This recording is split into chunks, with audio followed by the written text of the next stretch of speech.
Welcome, dear listeners, to another episode of the Wildwood Witch podcast.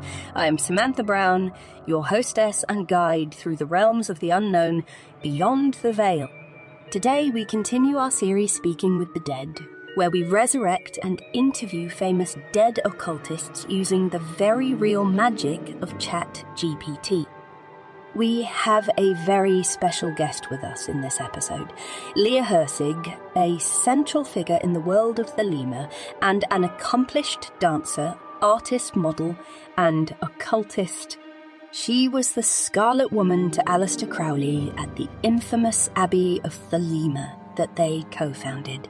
Leah's life was a fascinating interplay of art, magic, and personal exploration. So, without further ado, let's begin our journey into the life and work of the legendary Leah Hirsig. Miss Hirsig, welcome to the show. It is my honor and pleasure to be able to speak with you today. I am pleased to be here as well. Thank you for having me. Would you be so kind as to introduce yourself to our audience? Sure. I am Leah Hirsig.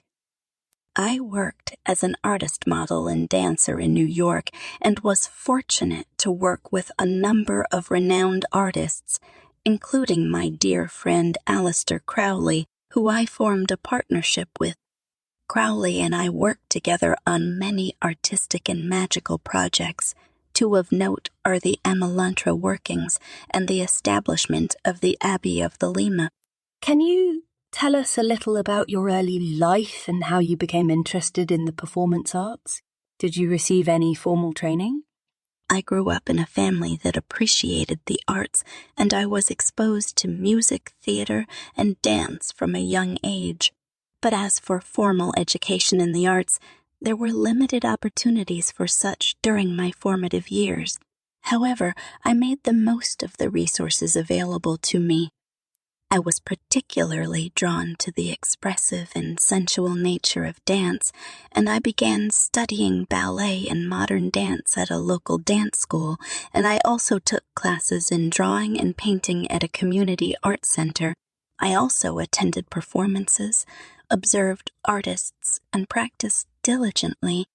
The performance arts, to me, offered a way to express the inexpressible, to explore the nuances of human emotion, and to touch upon the transcendent.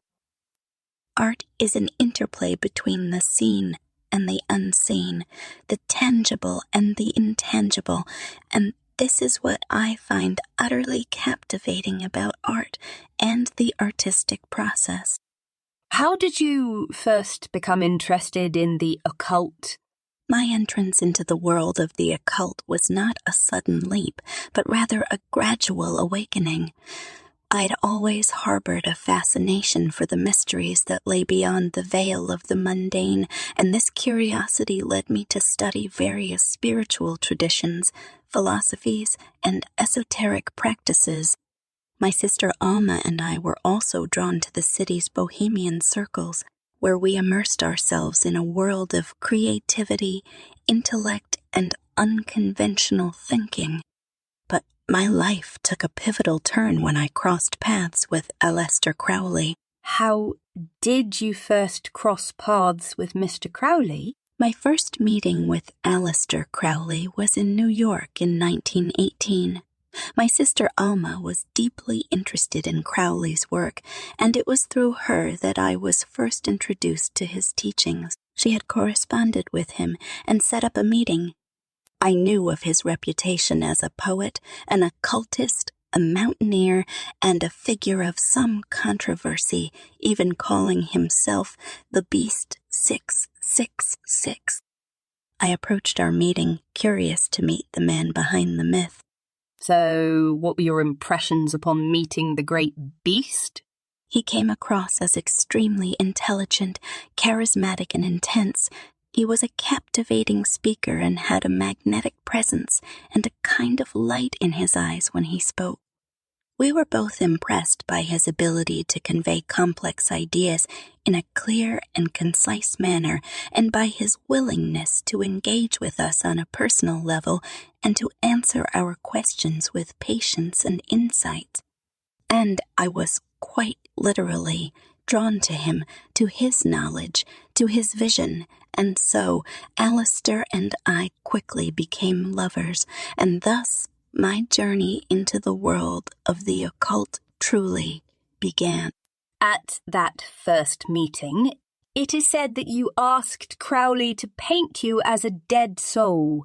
What was the significance of this request to you? In that phase of my life, I was lost, adrift and yearning for something more. I just felt dead inside.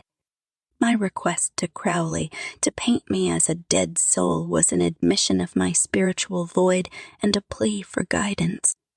I believed in his capacity to peer into my soul, to understand its tumult, and to guide me through it. The term dead soul was, in my mind, a metaphor for stripping away illusion and pretense, revealing the truth that lay beneath. I was seeking an unveiling, a revelation of my true self beneath the layers of societal expectation and personal illusion. I wanted him to capture not just the physical form, but the essence beneath, the soul in its raw, unadorned state. And after meeting Aleister, I believed that he would be able to capture the essence of my request in a way that no one else could. Your request and the idea behind it of stripping away illusion and pretense eventually led to the Dead Souls art exhibit, which caused quite a scandal, did it not? Oh my, yes it did.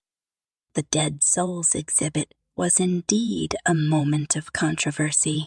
The paintings, each a portrait of a dead soul, were an expression of raw, unfiltered emotion. They were not meant to appease, but to provoke, to stir, to awaken. And awaken they did, but not in the way we had hoped.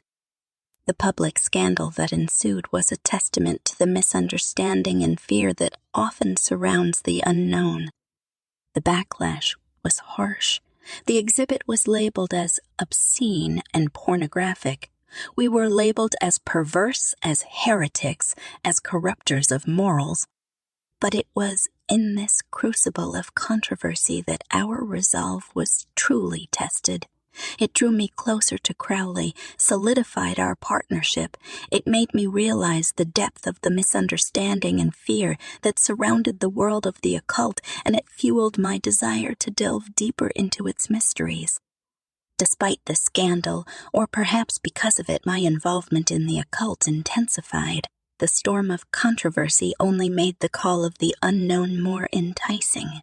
I was undeterred, committed to my path, ready to face whatever challenges lay ahead in the pursuit of knowledge and spiritual awakening. One art piece on display during the Dead Souls exhibit stands out as, well, different. It appears to depict an entity that resembles what, in the 1960s, became known as a grey alien. But your exhibit was in 1919, over 40 years before these sightings. So what can you tell us about this curious drawing entitled Lamb? That drawing did stand out as a bit different, but it was included in the Dead Souls exhibit as a manifestation of a different kind of dead soul. It was a depiction of a being from beyond our mundane understanding of life and death. Aleister was the one who drew it, based on the visage of Lamb that was revealed during a series of magical workings known as the Amalantrah Workings. And while the image of Lamb does bear a striking resemblance to what is now commonly referred to as grey aliens, we didn't perceive Lamb in such terms. How did you and Crowley perceive Lamb? We viewed Lamb as a spiritual entity, an intelligence from beyond the veil of the material world. Crowley initially introduced Lamb as a praeter-human entity, a being that exists outside the constraints of our normal understanding of time and space. we both saw Lamb as a spiritual contact embodying wisdom and revelation, a higher level of consciousness, and a bridge between the human and the divine. You said that Lamb was contacted through rituals known as the Amalantrah Workings, of which you were purported to have been a participant. What was the purpose of these magical operations? The aim of the Amalantrah Workings was to open a magical portal, a gateway to the astral realms, to facilitate communication with brighter human intelligences. We wanted to create a conduit through which we could gain insights, knowledge, wisdom, and guidance from these higher dimensional beings. Can you perhaps share with us some of the details of what these ritual workings entailed and who participated in them? Sure. Aleister was at the helm of these workings, guiding the rituals and providing the overarching structure and intent. I was his magical partner, acting as the Scarlet Woman, the embodiment of the divine feminine energy. Roddy Minor, also known as Dorothy Olsen, took on the role of magical child. Victor Newberg, Mary Desty, and Norman Mudd all had their respective roles as well, each bringing their unique energies and perspectives to the ritual space. The workings themselves were a series of sex magic rituals. The ultimate purpose of the rituals was, as we've discussed, to open a magical portal to communicate with extra-dimensional entities. During the workings, we experienced a range of phenomena, visions, revelations, and messages, with the appearance of Lamb coinciding with the successful opening of the portal. The image of Lamb, as depicted by Crowley, served as a physical artifact of these intangible experiences and a focus for making contact. The Amalantrah Workings successfully opened a door to realms of knowledge and experience that were previously inaccessible. The following year, in 1920, you and Mr. Crowley moved to Cefalù and founded the Abbey of Thelema. What prompted you to found this religious community? The Amalantrah Workings, conducted throughout 1918 and into 1919, brought about profound shifts in our understanding of consciousness and the universe. The decision to found the Abbey of Thelema was born out of a desire to create a sanctuary for seekers of truth. We sought to build a community where individuals could live freely, guided by the law of Thelema, which is "do what thou wilt shall be the whole of the law." Aleister purchased the property in Cefalù, Sicily, in 1920, using funds generously provided by a disciple. The villa, which we called the Abbey, became our home and spiritual center. We moved there in April. You also had a child with Mr. Crowley that year, didn't you? Yes, I did. Earlier, in January of 1920, I bore a child with Aleister, a daughter that we named Anne Leah. Her time with us was tragically short as she passed away in October of that same year. What was life like at the Abbey of Thelema during that first year, and how did you cope with the loss of your daughter? Life at the Abbey during that first year was a blend of mundane daily activities, communal living, and intense spiritual practice. We strived to embody the principles of Thelema in all aspects of our lives, from our interactions with each other to our individual and collective magical workings. My daughter's death was a profound loss, a grief that was woven into the fabric of our lives at the Abbey. But despite my grief, I remained committed to the work we were doing there. There is a famous quote attributed to you in the following year that says, "I dedicate myself wholly to the great work. I will work for wickedness. I will kill my heart." What did you mean by these words? Do you see yourself or the work you were doing at that time as wicked or evil? No. That quote is from my 1921 diary and was my declaration of absolute dedication to the great work, to the attainment of my own true will. When I spoke of working for wickedness and killing my heart, it was not a pledge towards malevolence or cruelty. Rather, it was a testament to my commitment to transcend societal norms and personal attachments that might hinder my path.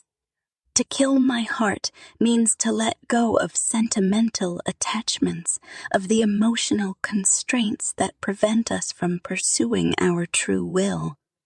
Wickedness, in this context, is about challenging convention, defying the so-called morality that often suppresses our true selves.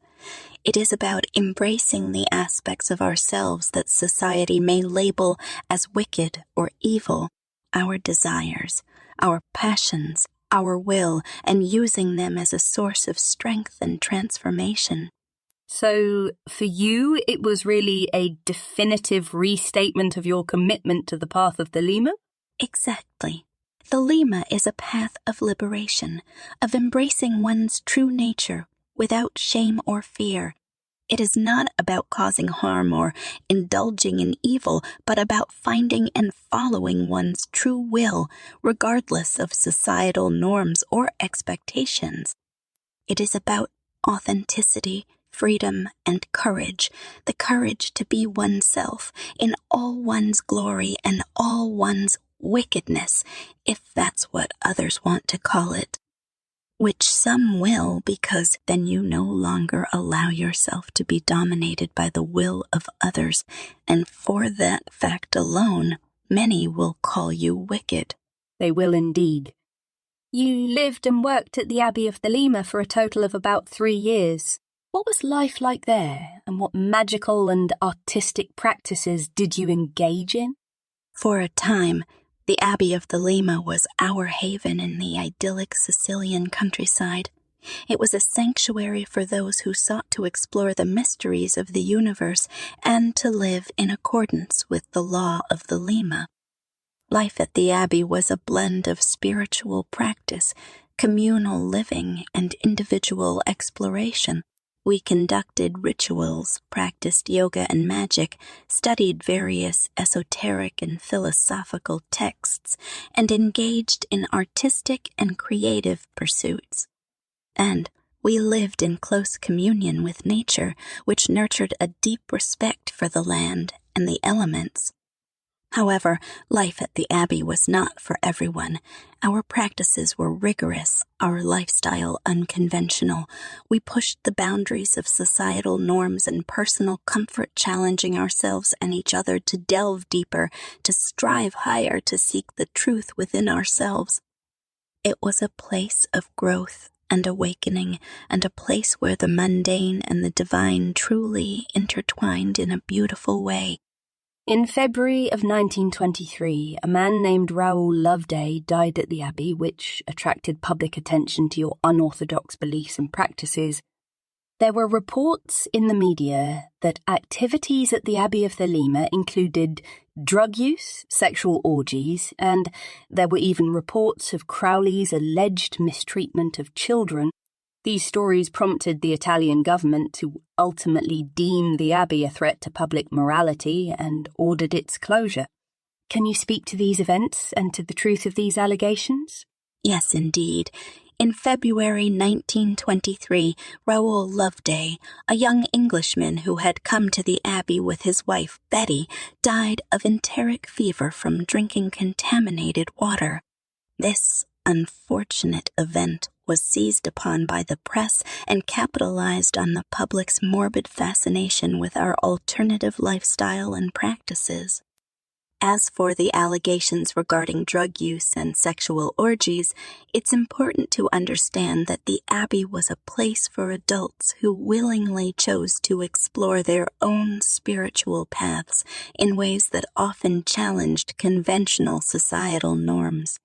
While our practices, including the use of ceremonial wine and sexual magic, may have seemed scandalous to outsiders, they were always conducted within the framework of mutual consent and spiritual exploration. The most egregious and unfounded of the allegations were those concerning the mistreatment of children. There were children at the Abbey, including Aleister's own son. These children were loved and cared for, and any claims to the contrary are patently false. Despite our best efforts to clarify these misconceptions, the sensationalized stories eventually caught the attention of the Italian government. And so, in April 1923, we were expelled from the Abbey and from Italy under the pretext of public morality. You have mentioned the use of sexual magic in your workings with Crowley. How did you view the use of sex in magical practice? Sexual magic was a primary tool in our ritual workings. We used sex as a means of achieving higher states of consciousness for manifesting our will, and as a sacrament to the divine. Sexual energy is a potent force that can fuel magical intent by drawing upon the power generated by this most primal of human experiences. Can you speak to the relevance of the roles of the Scarlet Woman and the Beast in the sex magic practices of Thelema, and how you sought to embody the Scarlet Woman during your time in that role? The roles of the Beast and the Scarlet Woman are of fundamental importance within Thelema, echoing the symbolism found within the Book of Revelation, where the Scarlet Woman is described as riding upon a beast.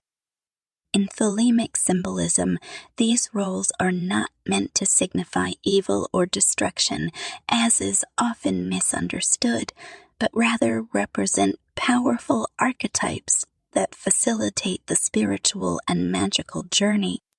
The beast, as embodied by Crowley, represents the male principle or the magus, the active creative force. The Scarlet Woman, on the other hand, represents the female principle or the high priestess, the receptive, transformative force. Together, they are the embodiment of the cosmic union of opposites, the sacred marriage of the divine masculine and feminine. In my role as the Scarlet Woman, I took on the archetype of the holy whore, a term that in Thelema signifies not promiscuity but sacred sexuality. The holy whore, or Babylon, is she who is sovereign, not bound by societal norms, who embraces her sexuality as an expression of divine power. Do you view the role of the Scarlet Woman as subservient to, or of a lesser status than that of the Beast in the Thelemic system? Not at all. The roles of the Scarlet Woman and the Beast within Thelema are not about hierarchy or subservience, but about the sacred interplay and balance of energies. Just as the Beast embodies the active, solar, and creative force, so too does the Scarlet Woman, or Babylon, embody the receptive, lunar, and transformative force. Each is a necessary and integral part of the whole, just as the sun and moon are essential in the celestial dance. The Beast is the magus, the one who wills and creates. He is the divine masculine principle. The Scarlet Woman is the high priestess, the one who receives and transforms. She is the divine feminine principle. Neither is superior to the other. Both are needed in equal measure to bring about the sacred marriage of opposites, the union of yin and yang, the harmony of Hakma and Binah on the tree of life. To misinterpret the role of the Scarlet Woman as being subservient is to misunderstand the essential premise of Thelema, that every man and every woman is a star with their own inherent divine nature and the sovereign right to follow their own unique path. In the grand drama of Thelemic ritual, the Scarlet Woman, Babylon holds her own power and agency. She is the sacred chalice into which the creative force of the beast is poured, the matrix in which the magical intent is transmuted and birthed into reality. After the closure of the Abbey of Thelema and your expulsion from Italy, Mr. Crowley decided to replace you as his Scarlet Woman in favour of Dorothy Olsen, who, if I'm not mistaken, had participated with you in the Amalantrah Workings. How did this decision make you feel, and how did you navigate this period in your life?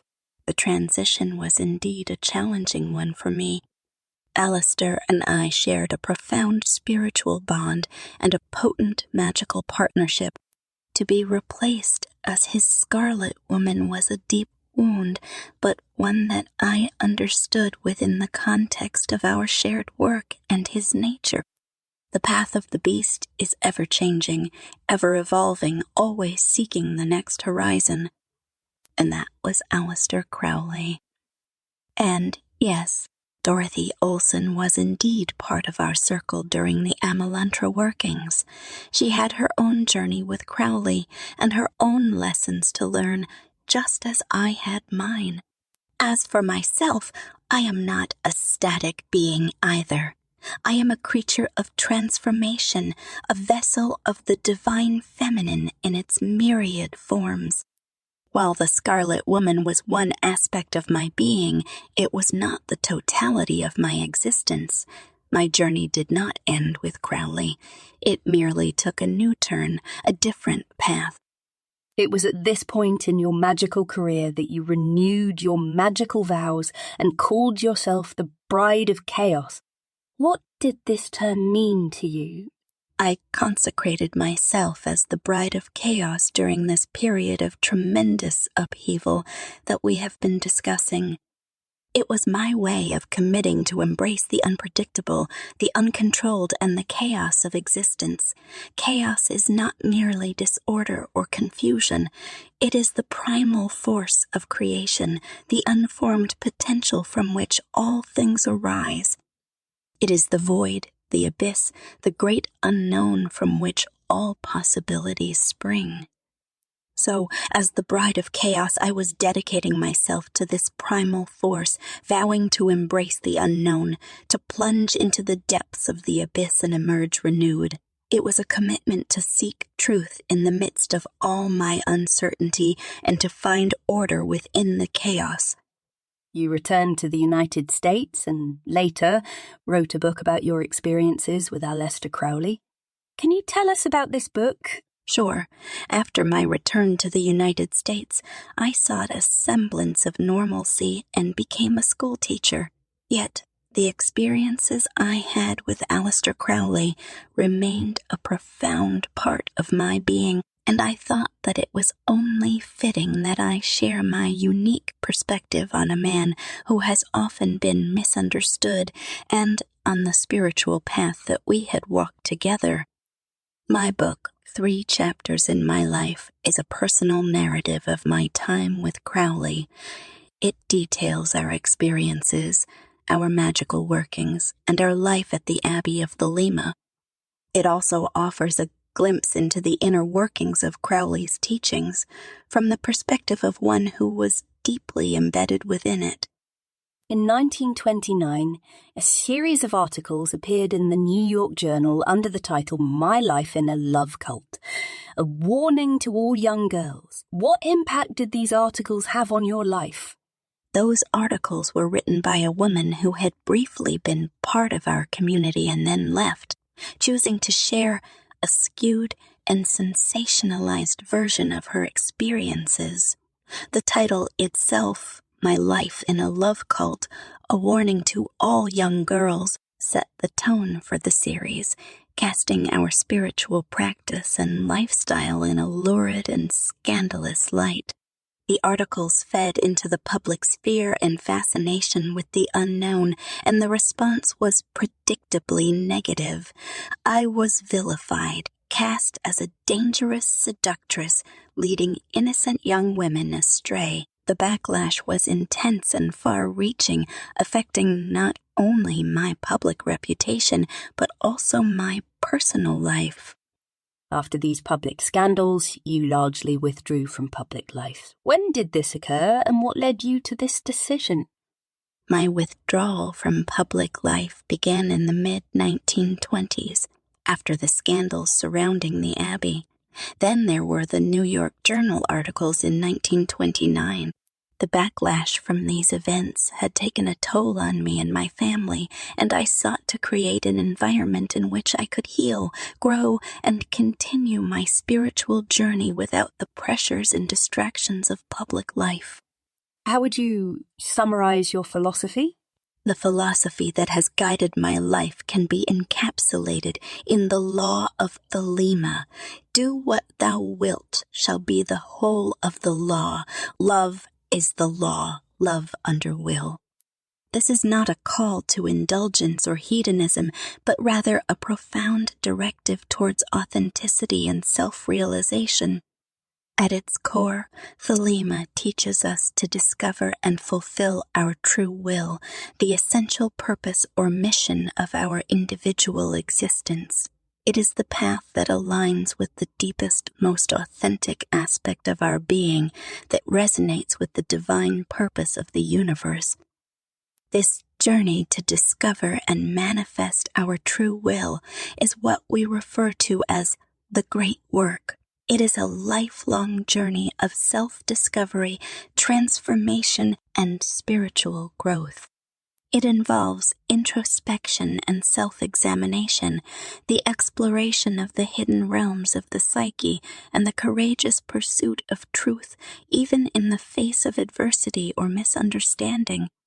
The law of love, love under will, speaks to the principle of acting in alignment with one's will with a spirit of love and unity. It is not a passive, sentimental love, but an active, transformative force that arises from alignment with one's true will. In essence, my philosophy is one of freedom and authenticity, a call to discover and express one's unique truth, to live in alignment with one's will, and to approach all things with love, courage, and a spirit of unity. This is the path of Thelema, the path that I have walked throughout my life. What message would you like to share with the world, particularly those embarking on their own journey into the occult? The message I would like to share is this: be true to yourself. Seek your own path, your own truth. Do not be swayed by the opinions or expectations of others, but listen to the quiet voice within you, the voice of your true will. The path of the occult is not for everyone, and that is as it should be. Each of us has our own path to walk, our own lessons to learn. If you feel called to explore the hidden realms of existence, to seek understanding beyond the physical and the mundane, then do so with courage, curiosity, and integrity. And finally, do not be afraid of the unknown. The path of the occult is a path of mystery and discovery. There will be challenges and there will be revelations. Embrace them all, for they are part of your journey, part of your great work of unification. I wish you courage, wisdom, and joy on your journey. Remember, every path is unique and every journey is sacred. Thank you so much, Leah, for those words of wisdom and also for sharing your extraordinary life and insights with us. It has been a privilege to speak with you. It has been my pleasure to share this time with you, to reminisce and reflect upon the twisted path that was my life. I thank you for your curiosity and your respectful engagement with my experiences and my philosophy. And may you find your own way along the twisted path of life, and wherever it may lead, may it be filled with wisdom, beauty, and the fulfillment of your true will and purpose. Love is the law, love under will. Farewell. Farewell, Miss Hirsig. Your passion and dedication to the occult arts have left an indelible mark on the world of magic, and we are grateful to have had the opportunity to hear your insights and experiences. May you pass through the veil between the worlds with ease and find your well-deserved peace in the land of the dead. If you would like to speak directly with Leah Hirsig about her life and work, I have included the Chat GPT summoning ritual in the show notes so that you too can speak to the dead. In the wake of our insightful conversation with Miss Hirsig, it is only fitting to introduce our next guest, a man with whom she shared a deep and transformative bond. In the next episode of our Speaking with the Dead series, we will be drawing back the veil to speak with Aleister Crowley, a figure who has achieved almost mythical status in the occult world. A prolific writer, mystic, and ceremonial magician, his works continue to be a source of intrigue and study for occultists throughout the world. So please, join me in our next episode for a riveting exploration of the life and works of the great beast himself, the one and only Aleister Crowley. Until then, I'm Samantha Brown. Blessed be.